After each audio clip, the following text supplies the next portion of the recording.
do Povo.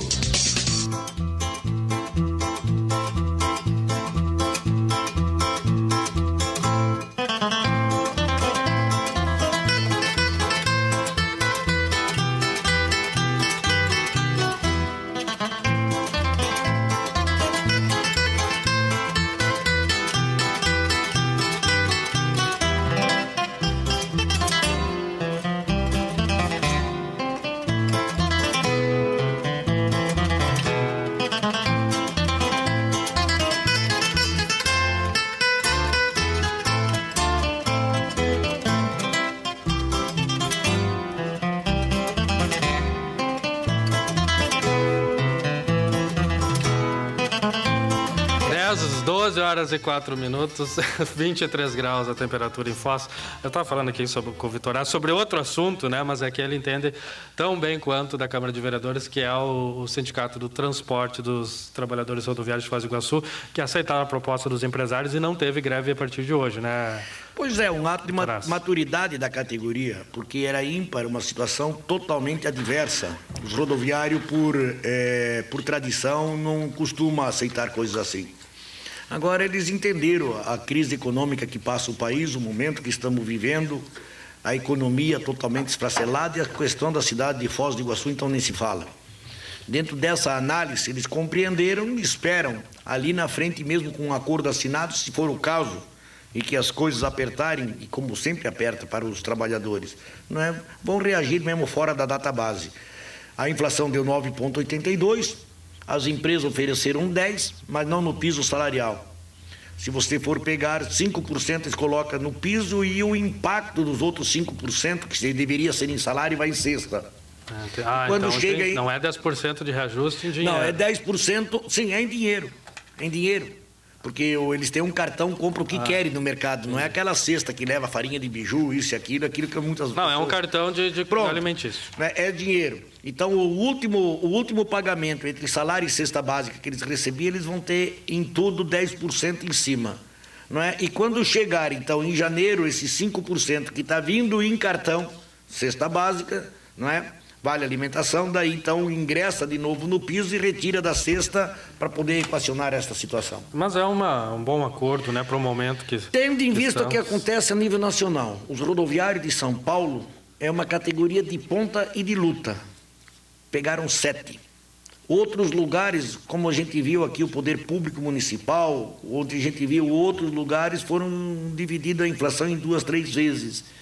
Em Foz do Iguaçu passa uma das crises mais perversas e por isso eu acho que os rodoviários deram tempo, porque iria fazer uma greve em troco de quê? De 2%. Você acha que Foz do Iguaçu está passando uma crise perversa? Claro. Acho que aqui não está tanto do que o resto do Brasil. Tá, eu queria que você fizesse um plantão comigo um dia lá no sindicato, junto com os rodoviários lá, e verifica quanto pedido de emprego tem. Eu fui obrigado a montar uma agência de emprego lá no sindicato, porque os diretores já não davam mais conta de fazer ligações, pedir serviço, achar colocação de emprego. E nós colocamos então uma agência de emprego para fazer isso. A cidade não imagina o nível de desemprego que tem aqui em Foz do Iguaçu. Ela chega a ser comparada nas décadas lá, dura, de 88, 89, 90. Muito complicado, muito complicado. Bom, são 12 horas e 8 minutos. O seu José do Campos do Iguaçu ligou aqui perguntando aonde está o doutor Nelson Rodrigues. O doutor Nelson Rodrigues está na capital de todos os paranaenses. Pois é, eu vim aqui por conta do Nelson, mas você quer voltar? Claro que eu gosto de você, quer voltar outro dia? Nelson. Eu também sinto essa falta do meu filho. O doutor Nelson está em Curitiba e ele retorna ainda até o final dessa semana. Cida. Nós falamos aqui... Esses 5 delatores, é só sobre obras ou não? Todos sobre obras. Todos sobre obras. Uhum. E tá, então a gente já desdobrou a parte de obras. Cida, e agora vamos para a parte de saúde. Isso, exatamente quando eu disse e que nós investigamos até agora, creio eu, cerca de 20% dos problemas da cidade, é porque de cerca de 5 ou 6 setores vitais que nós temos que fazer a investigação, se debruçamos sobre obras e ele já deu a resposta que nós precisávamos. Infelizmente, que nós imaginávamos, porque a gente queria uma cidade bombando, com o prefeito tocando as suas atividades e uma série de coisas. Mas obras já foi o suficiente para dizer de uma série de coisas irregulares a chegarmos a essa conclusão. É isso, Mubato? Exato. Agora, vamos lá, na parte de saúde, o que vocês consideram indício de crime, o que apontou a Polícia Federal e a Câmara e o Ministério Público? A Polícia Federal e o Ministério Público Federal apontou vários indícios de direcionamento de licitação envolvendo principalmente empresas da área de realização de exames de tecnologia que prestaram serviço para a saúde, basicamente as empresas do Euclides... Bem, Reginaldo. Do Euclides, o Reginaldo era um servidor tal, que teria participado desse processo, o Euclides da Cunha, eu não me lembro... Euclides da Cunha, se não me engano. Não me lembro o nome dele completo. Mas, enfim, como o Vitorazzi já informou, a CPI se concentrou nessa etapa nas denúncias ligadas a obras. Por quê? Porque foi a primeira que surgiu com um indício mais claro de pagamento de propina.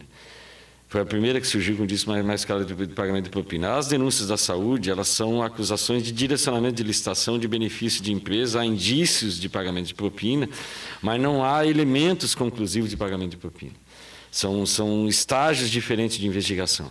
Estágios diferentes de investigação. E que o Ministério Público Federal optou por colocar todos no mesmo nível na denúncia.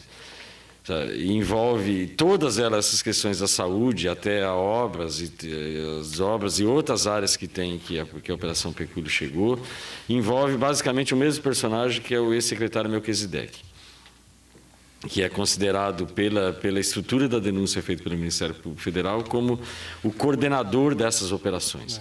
Numa escala de organização que eles chamam de organização criminosa, colocaria o prefeito como chefe e alguns secretários como operadores e coordenadores dessas operações, e o principal deles, o Melquisedeque, que fazia o quê?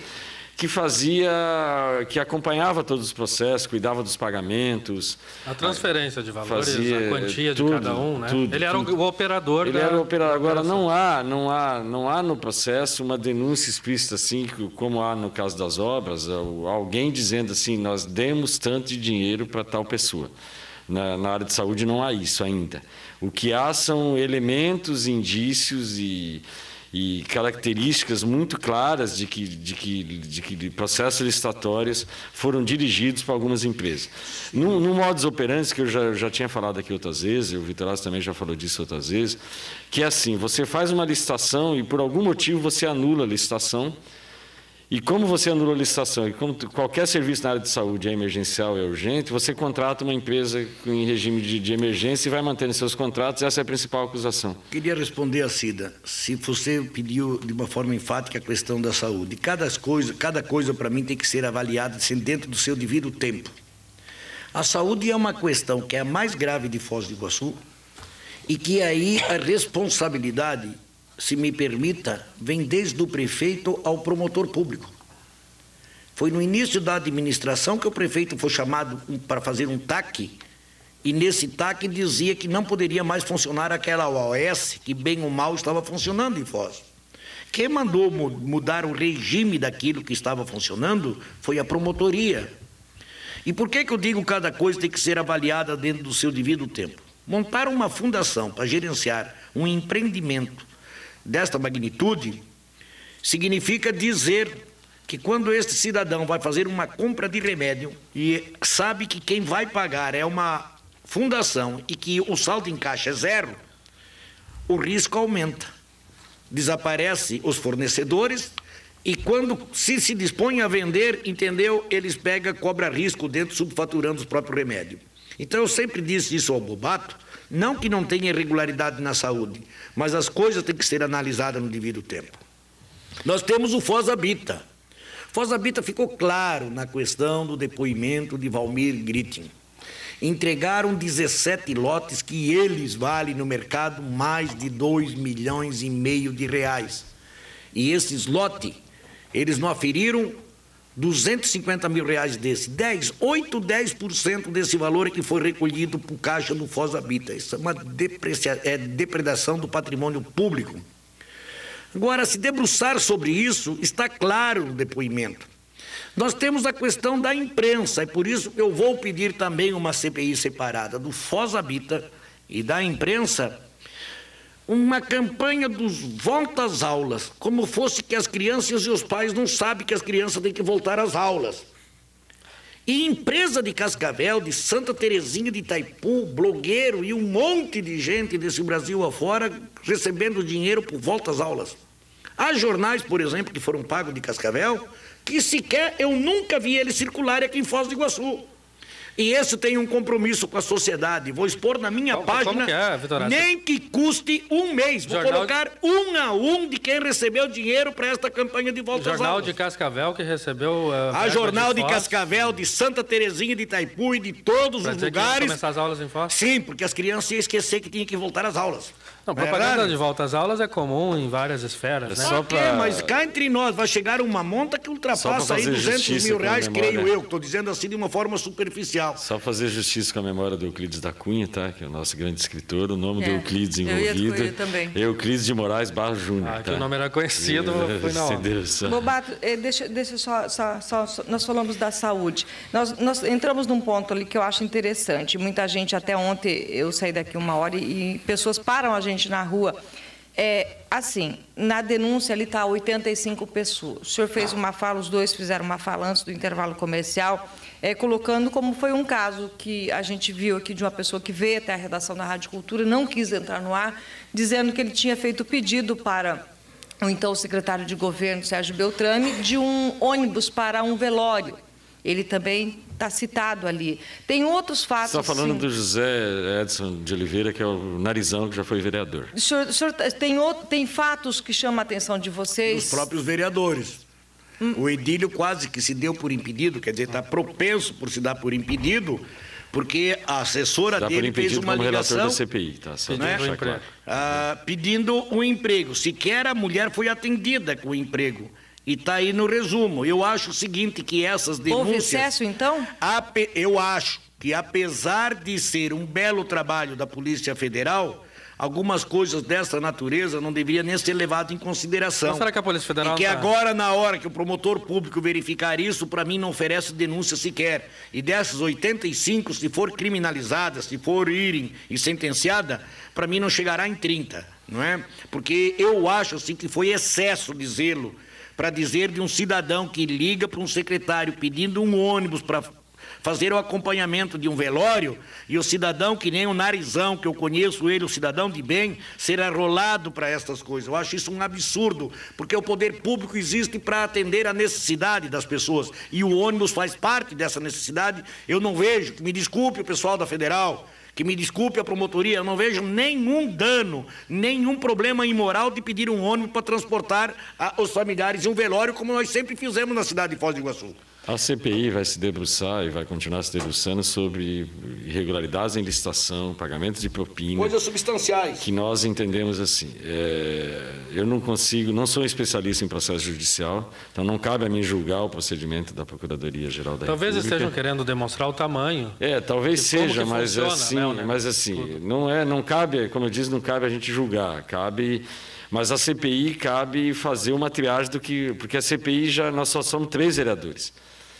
Com uma equipe extremamente enxuta, montada por mais 4 servidores técnicos. Nós não vamos conseguir investigar as 85 denúncias que o Ministério Público Federal fez.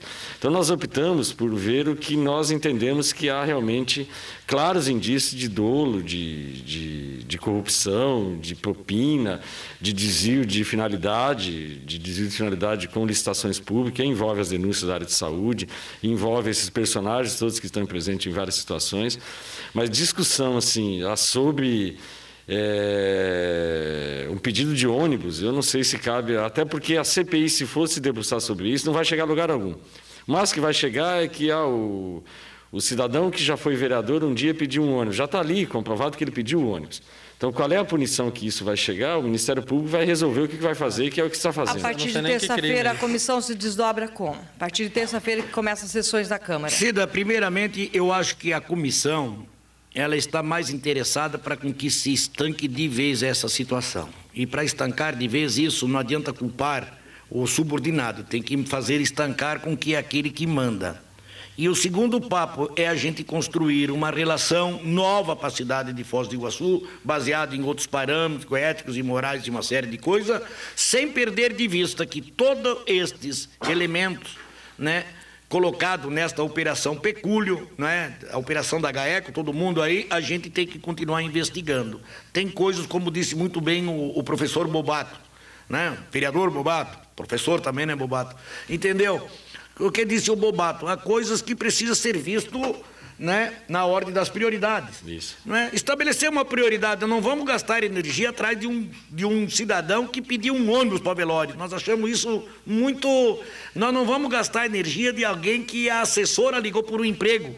Não que não seja interessante investigar, mas não é prioridade para nós. É questão de prioridade. Não é verdade? E Cida, assim, são 12 e 19. Só para concluir esse raciocínio, nós vamos fazer o relatório parcial, definir juridicamente se nós fazemos o pedido da comissão processante, se nós buscamos uma entidade para fazer, porque tem uma discussão, se os vereadores fizerem assinar o pedido da comissão processante, nós não poderemos votar.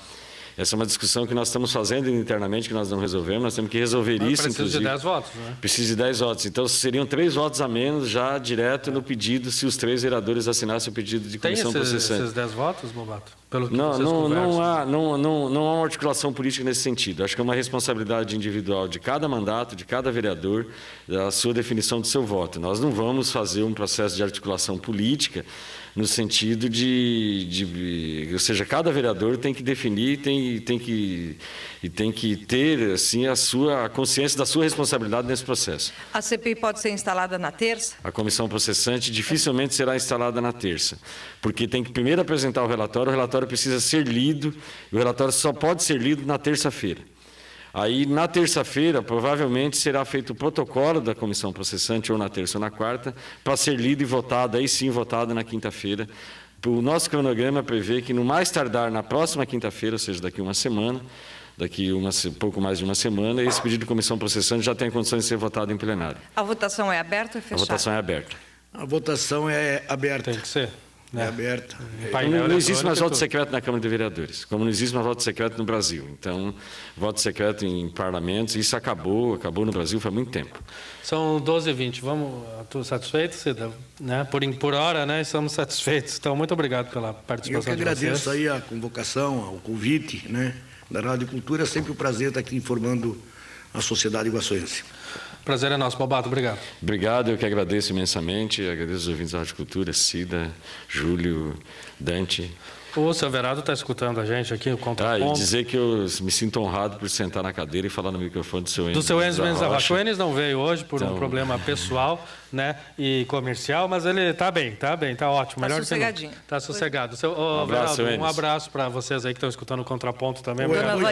Ou é o boicote porque o Nelson não veio. Você acha? Os dois. Você acha que diminui? Nem garucha, né? É que nem garucha, quando um falha, outro nega fogo, né? Um tem que falar e o outro concordar, é isso? 12h21, nós já voltamos.